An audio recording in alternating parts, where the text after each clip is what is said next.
Now, so far we have discussed about electrostatics, and in electrostatic situations, the source charge is at rest, and then we consider also this test charge can be also be stationary or it can be moving. But in magnetostatics, in our discussion today, in this magnetostatic, we are going to discuss when we have certain charges in motion, what will happen to the forces acting on these charges. Now in electrostatic situation, we have the source charges and we have the test charge. We consider this mainly the source charges to be stationary, and this test charge can also be stationary or can be moving. And once we have these stationary charges, what will be the force that will be exerting on this test charge? So that is what we discussed in electrostatic. But when we move into magnetostatic, we are going to consider the forces between charges in motion. Now let's say we have a battery here and we have a wire with some large resistance. And so once you connect the wire like this, and let's say these 2 points are on ceiling or somewhere connected in somewhere higher. And when we have a current flowing through, when we connect the battery, because of the potential, electric potential on this battery, there will be a current flow. There will be a flow of electrons on this wire. Therefore, we have a current flow. Now, because of that current flow, as soon as it is connected, there will be some repulsion. Once the battery is connected to this wire, the wires will jump apart. So which means jumping apart means there will be some repulsion in between these two wires. And again, if I connect the wires in this orientation, now I have the wire starting here and the current is flowing from this way and current is going in this direction and like this and back to the battery. So once I connect the wire to the battery like this, then now in this situation, we have on this wire segment, we have the current flowing in the same direction, and on this wire also in this direction. So when we have the current flowing in the same direction, there will be some attraction force on these wires. So what is happening in these situations? What is happening? So mainly this attraction or the repulsion is due to the motion of charges in motion, and in these situations, a magnetic force is generated. Now we can calculate the magnetic force before going into this slide. Now, what do you think? What is the difference in this situation? And we have these magnets. In a compass, we have a certain magnetic field. We have a magnet. So what are the differences between having a magnetic field, generating magnetic field like this, and because of the magnet in a compass? So the situation here and the magnet in a compass. So what are the differences between those two situations? What do you think?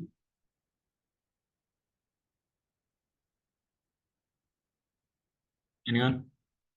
So in this situation, mainly we connect a wire, and by passing current through that one, we are having a motion of charges. And in the magnet in a compass, in that situation, that magnetic field is generated mainly due to the material properties of the magnet included in the compass. So now what will happen? I'm changing the shared screen. Now what will happen? Now here I have a compass. Can you see my changed shared screen? I have shared a web page here. It is showing a magnet and like a diagram of compass. Can you see the shared screen now? New shared screen.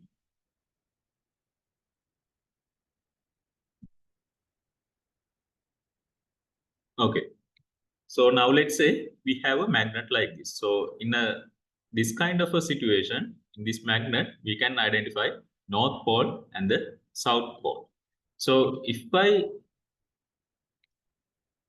place several compasses like these, then what will happen? Initially, when we don't have this local magnetic field, then the compass will align with the magnetic field of the Earth.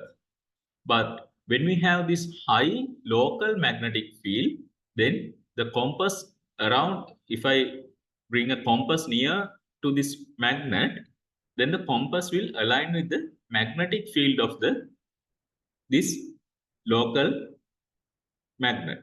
Okay, so we can see magnetic fields here are starting from the north pole and it's going to the south pole. So if I place a compass here, compass will align with this magnetic field. Okay, so now compasses are aligned with the magnetic field.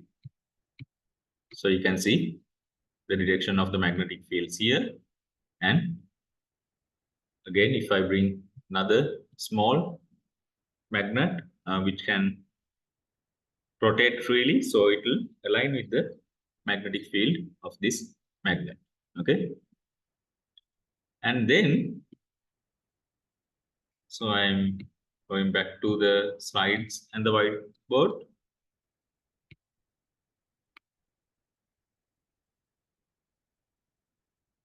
Now again, let's go back to the situation where we discussed this electromagnet. So we have electric current flowing through a wire. Because of that electric current flowing through the wire, a magnetic field is generated. So we have a electromagnet. Now here, when I have a wire like this and current is flowing from bottom to top, then a magnetic field like this will be generated around the wire. So I can calculate, I can denote the directions. So if the motion of the charges, velocity of the electrons or the current is in this direction. So let's say it's a direction.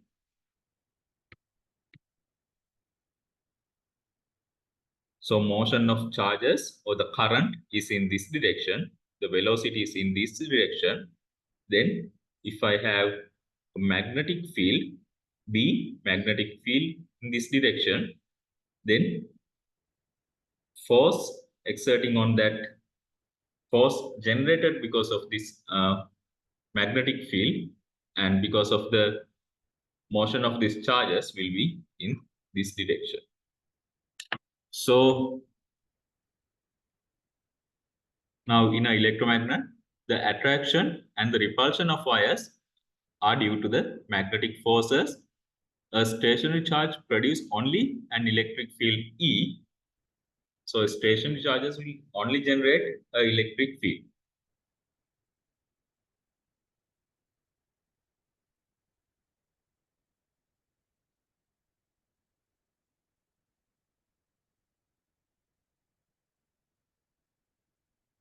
But when we have moving charges,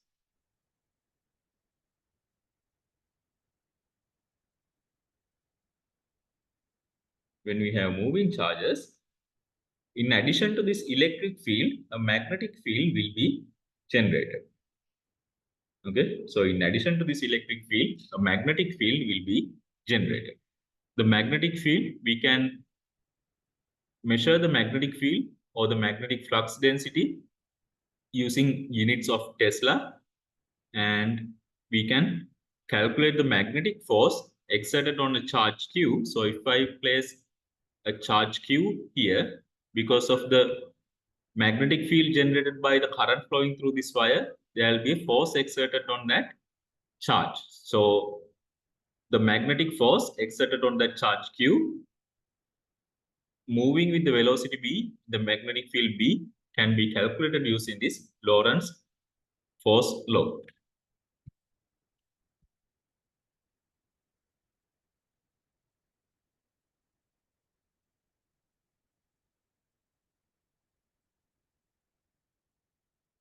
So we can calculate the force, magnitude of the force when we have a charge Q and it is moving with the velocity v, and it is placed in a magnetic field V. So this is Lorentz force law. And in the presence of both electric and magnetic field, so if we have a certain charge in the presence of an electric field, then we have Q times E, the force exert on a charge Q because of the electric field E. Then in a case where we have both this electric field and magnetic field, now this is due to the electric field, then due to the magnetic field, we have Q times V cross B. Then the total force is equal to Q times E plus V cross V. Okay, so in the presence of both electric and magnetic field, this is the force that will be exert on a charge Q. Now, one feature of this magnetic force is magnetic forces do not work. Let's say, now let's see how we can show that.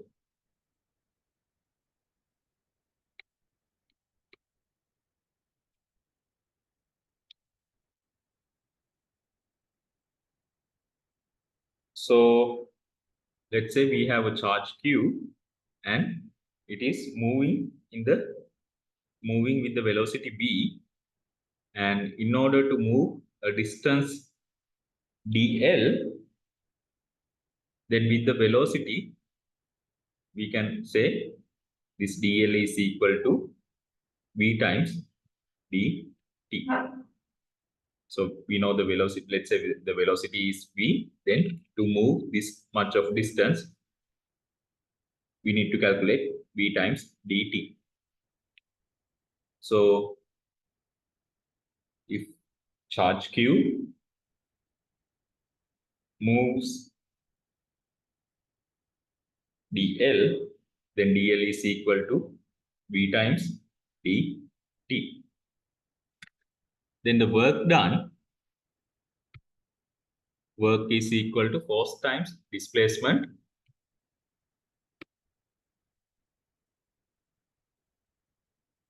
So there will be a small amount of work done because of this small movement, because of the magnetic, let's say because of a magnetic field, then magnetic force into this line, this displacement, dl displacement. And we know by the Lorentz force law, force due to a magnetic field is equal to Q times V cross B. And now we know dl, in this situation it is equal to V times dt. Okay. Now, what can we say about the direction of this V cross B and the direction of V or direction of B? What can we say?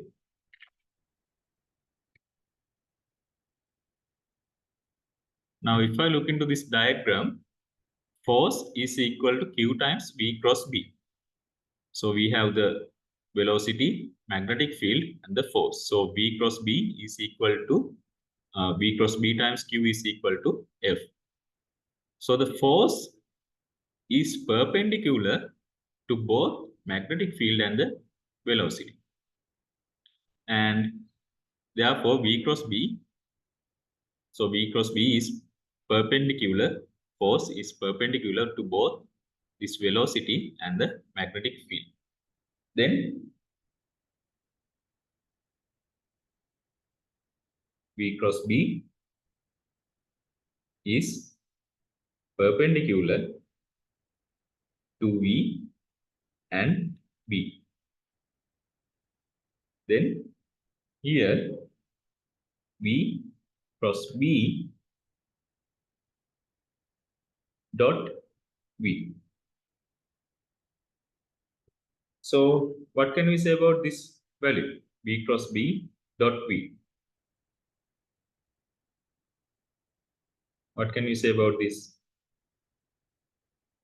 So in dot product, we have magnitude of V cross B, magnitude of V, then here cos theta. So cos 90 is going to be 0. Therefore, this term will be 0.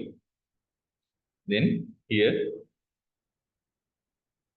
the work is going to be 0. Okay. So work is 0, which means magnetic forces do not work. So if a magnetic force is not doing any work, then what is happening to a charge that is placed on a magnetic field? What's going to happen? So magnetic forces will, these magnetic forces may alter the direction. So if this charge Q is in motion, then this magnetic force will alter the direction. But in this case, as we discussed here, this magnetic field cannot accelerate or deaccelerate the movement of that charge. Okay, so magnetic force do not work since it is not doing any work. Once we place a charge in a magnetic field, it will alter the motion, it will alter the path of that charge, but it cannot accelerate or deaccelerate the charge. Okay, and then the divergence and the curl of the magnetic field. Now we discussed the electric field diverges away from a positive charge. So if I have a positive charge here, then the electric field lines will go like this, and if I have a negative charge, then it will converge into the negative charge.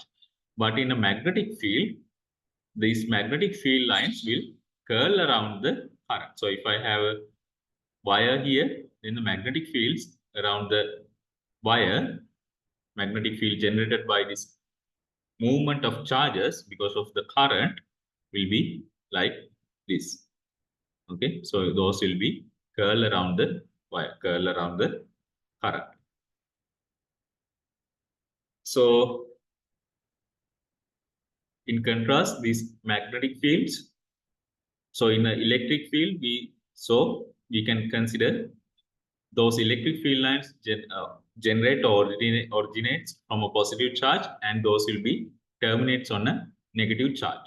But in a magnetic field, those do not begin or end anywhere. In this case, we are discussing electromagnets. Okay. So if I consider a closed surface like this, a Gaussian surface, for example, so all the magnetic field lines entering to this closed surface will go out from the closed surface. So we can observe that the lines of magnetic flux on a closed curve, we cannot see any starting point or a terminate point. And so all the magnetic flux, all the magnetic field lines entering to this closed surface will leave the surface. And therefore, we can say this divergence of the magnetic field is equal to 0. And we can mathematically show that divergence of magnetic field is 0. We'll do that a little bit later. And today we'll discuss further about this Biot-Savart law. So tomorrow I'll go through this again about the divergence and curl. So divergence we can show in this way.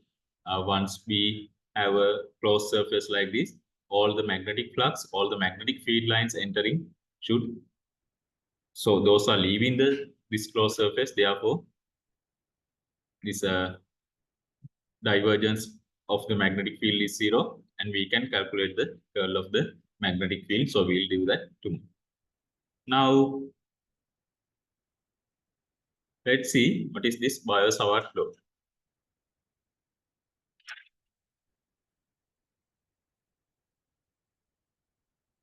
So using this Biot-Savart law, the magnetic field of a steady line current can be calculated.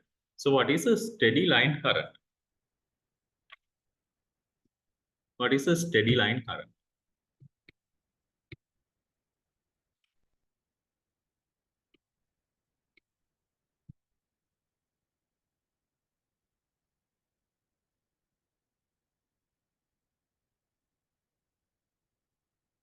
Let's say, what is a steady current? Now, in electrostatic case, electrostatic are these electrostatic electric fields are generated due to stationary charges. Because of the stationary charges, we'll have constant electric fields, which will lead to electrostatic. Now, steady currents will lead to constant magnetic fields.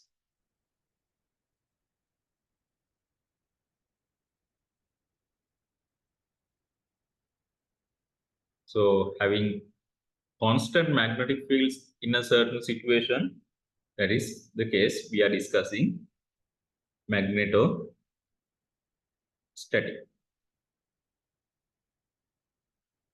Now, what is a steady current? So, steady current is a continuous current flow that is not changing with the time. So, steady current is a continuous current flow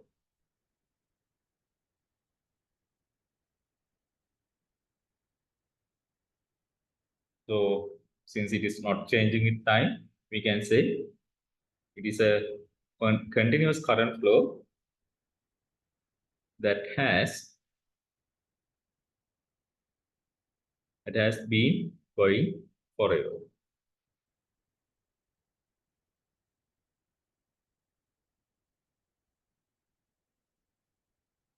So, this current flow will not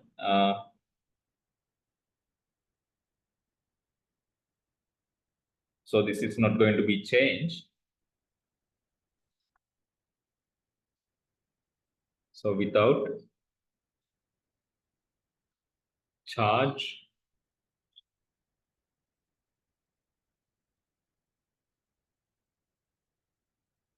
pile up.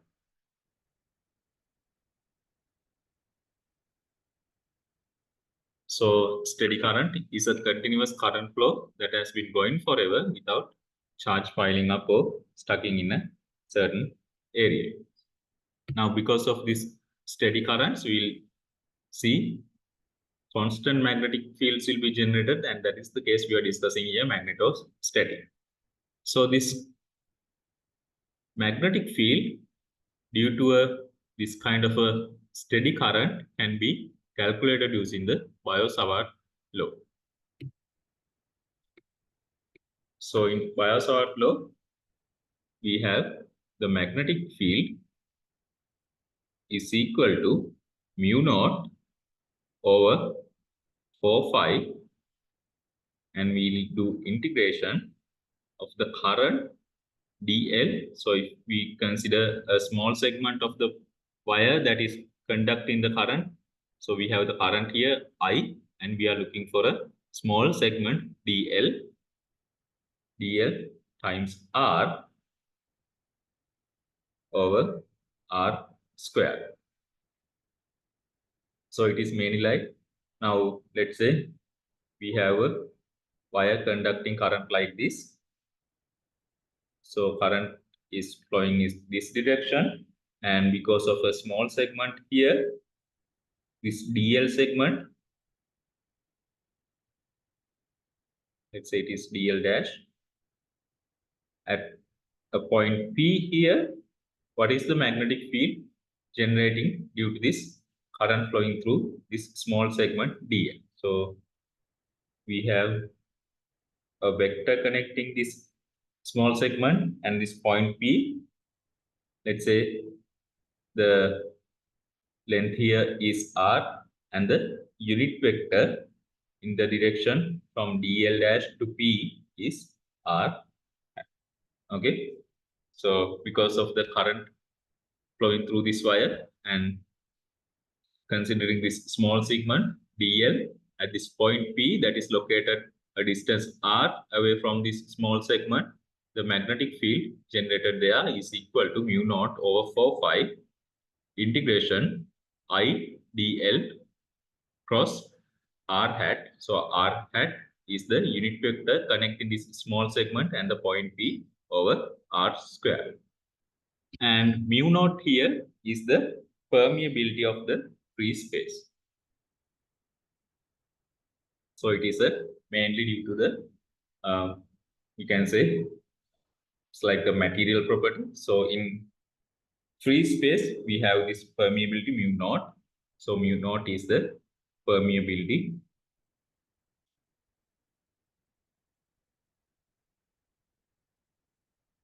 of free space.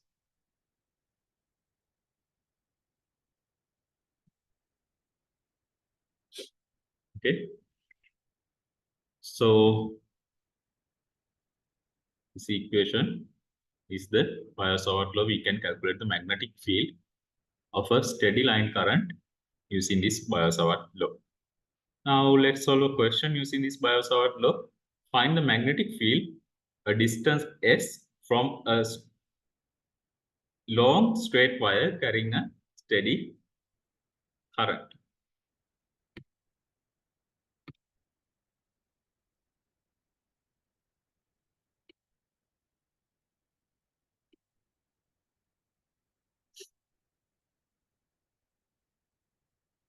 Now in this question,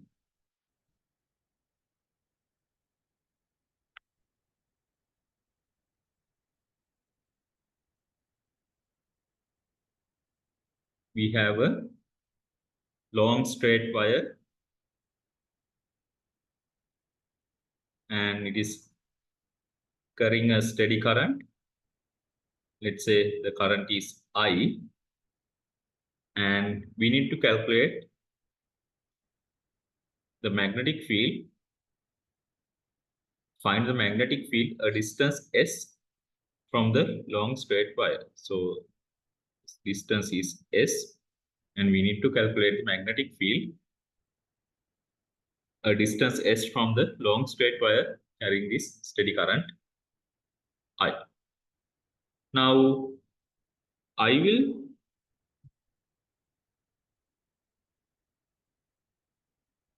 consider a small length of this line, small length of this straight wire dl, that is located L distance away from the. So if this distance S is perpendicular here, then I'll say this is the origin. Then from this point, a distance L away, I have taken dl distance. Then this dl distance will cover an angle. So starting from here, theta 1 to theta 2. Okay, theta 1 to theta 2. Then, so let's say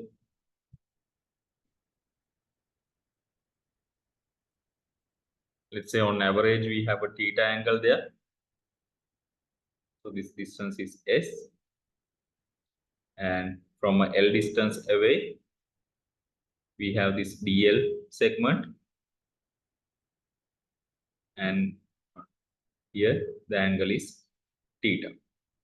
Now to calculate the magnetic field is equal to mu naught is a constant. It is the permeability of the free space, and we have 4 pi, those are constant. Here I is given, so we have a steady current, and in this case current is going to be a constant, but we need to calculate this dl cross r over r square. So we need to calculate these quantities, what is dl cross r and r square.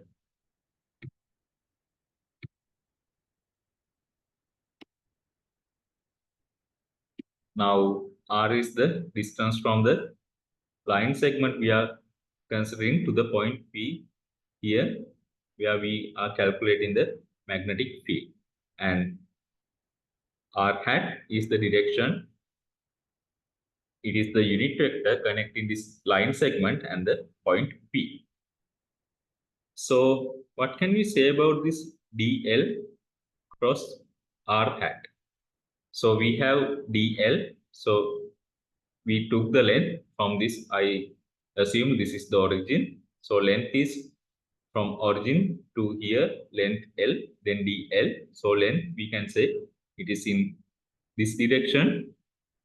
And so mainly this length is in the direction of the current flow. So current is flowing in this direction. Therefore, length is also in this direction. Then R is from this point to this point P. So R direction is this way. Then dl cross r hat. So if you point those two, then the direction of this dl cross r will be perpendicular both to this r hat and dl. Then the magnitude of this one, so we have dl cross r, dl, magnitude of this dl, magnitude of r hat, and we have sine angle between these two.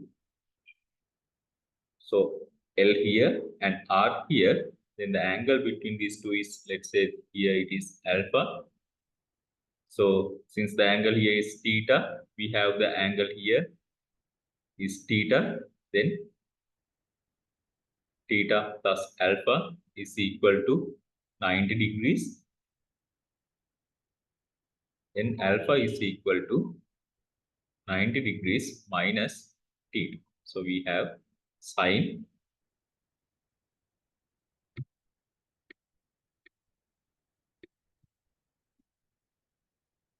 90 minus theta.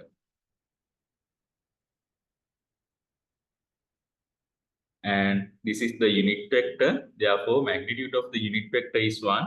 So we have dl, and sine 90 minus theta is cos theta. So we have dl cos theta. And then we need to calculate what is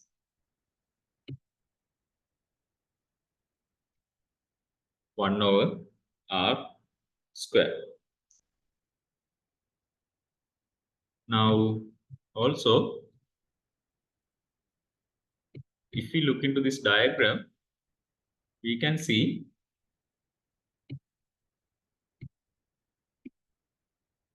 now from this angle, tan theta is equal to L over S. So L is equal to S tan theta. Then dl is equal to, so we'll differentiate both sides. Once we differentiate here, we have dl, and when we differentiate this side, so S is the distance we are counting here. So we can say S is a constant, but when we differentiate tan theta, we have 1 over cos square theta d theta. Then this dl we can substitute here. We have S d theta with this cos theta. One of the cos theta will cancel out. S d theta over cos theta.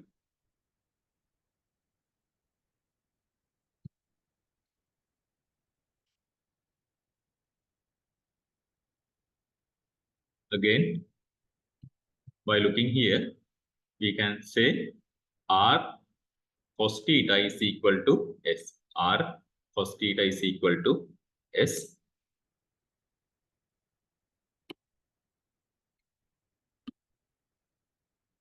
R cos theta is equal to S. Then, so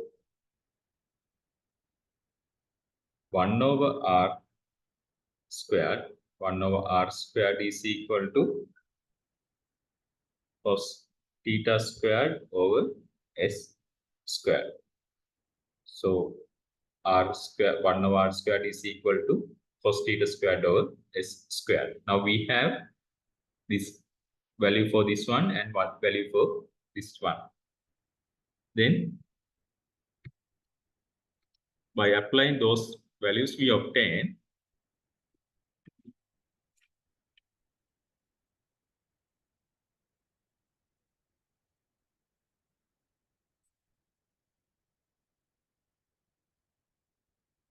we can calculate the magnetic field. B is equal to mu naught over 4 pi. Now the same current is flowing through each of these line segments. Therefore, current I is a constant. We can take it out from the integration. Mu naught I integrate. And then we have dl cross r s d theta over cos theta. And 1 over r squared is cos squared theta over s squared. So s cancels out and one of these cos theta cancels out. Then we need to integrate.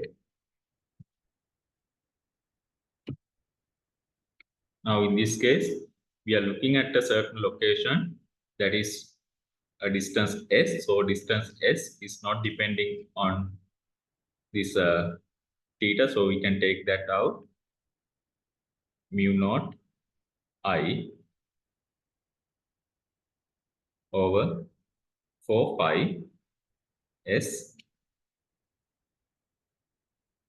and we need to integrate cos theta d theta. Now, if this small line segment, the L line segment,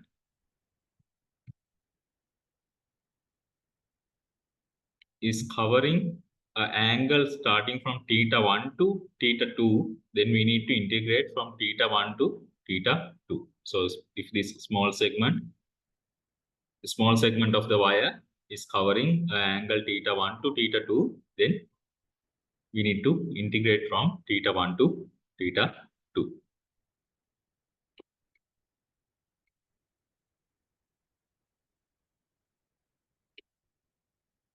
So we need to integrate here from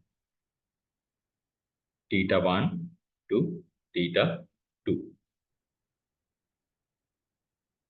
So we have mu naught I over 4 pi s, and once we integrate cos theta, we'll get sin theta. Now the limits are from theta 1 to theta 2. Therefore, the magnetic field is equal to V is equal to mu naught I over 4 pi s. Once we apply the limits, sin theta 2 minus sin theta 1. Okay, so this is the magnetic field that will be generated due to a small line segment here dl. So if I want to calculate the total magnetic field for an infinite wire, what will happen? So if I have an infinite wire,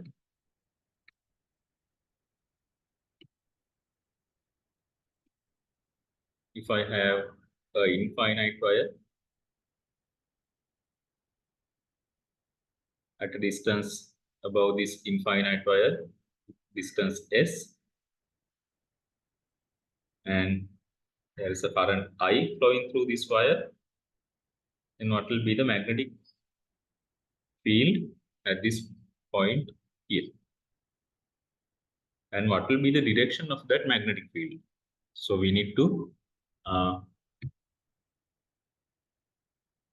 So we are looking for IDL cross R. So by this cross product, we can get the magnitude.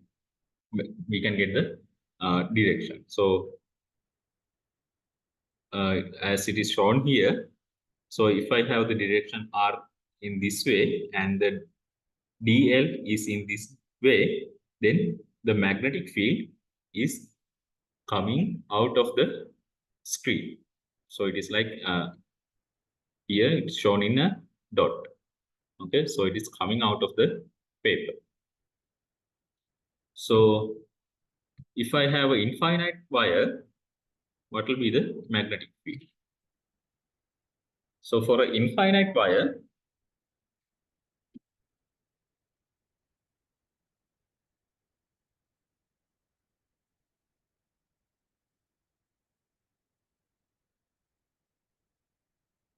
we can say now this angle theta1 and theta2. So theta1 is equal to minus pi over 2 and theta2 is equal to pi over 2. Then once we apply those two angles to this equation that we obtained, magnetic field is equal to mu naught I over 4 pi s sine. Now the theta2 is pi over 2 minus sine minus pi over 2. Then here this will be 1 and here minus 1. So it will be 2. Then 2 and 4 here. So 2 times 2. So we have magnetic field is equal to mu naught I over 2 phi s for a infinite wire. And when we consider a point P that is located at distance s above that infinite wire, this is the magnetic field there. Okay. So that is how we can apply this Biot-Savart law to calculate the magnetic field that is generated due to a steady line current. Okay. So any questions? Now for this question,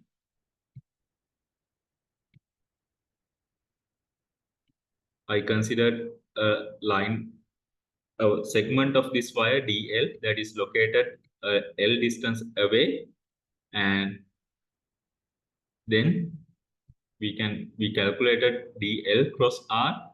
So DL cross R is equal to magnitude of DL, magnitude of this unit vector R, and the angle between these two vectors. So by simplifying that one, we got this S.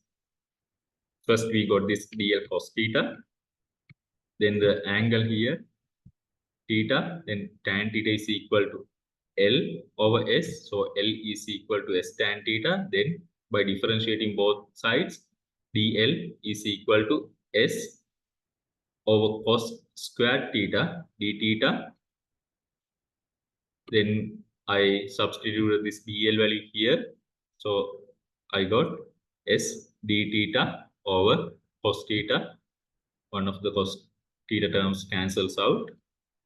So we got this DL cross R is equal to S d theta over cos theta.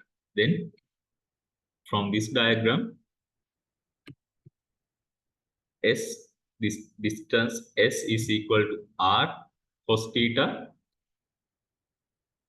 R cos theta is equal to S. Then 1 over R squared is equal to cos theta squared over S squared. And we applied the values we got 1 over R squared and DL cross R to the Biot-Savart law.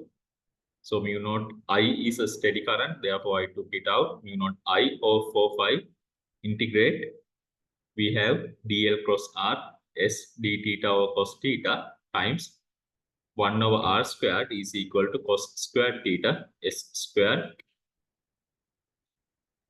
and s cancels out here. One for 1 of s, 1 of cos theta cancels out, and s is not depending on theta in this equation here. Therefore, I took s out of the integration. Then we have mu naught I over 4 phi s integrate cos theta d theta, and for the small line segment I accounted for, so we say it is covering a length from angle theta 1 to theta 2.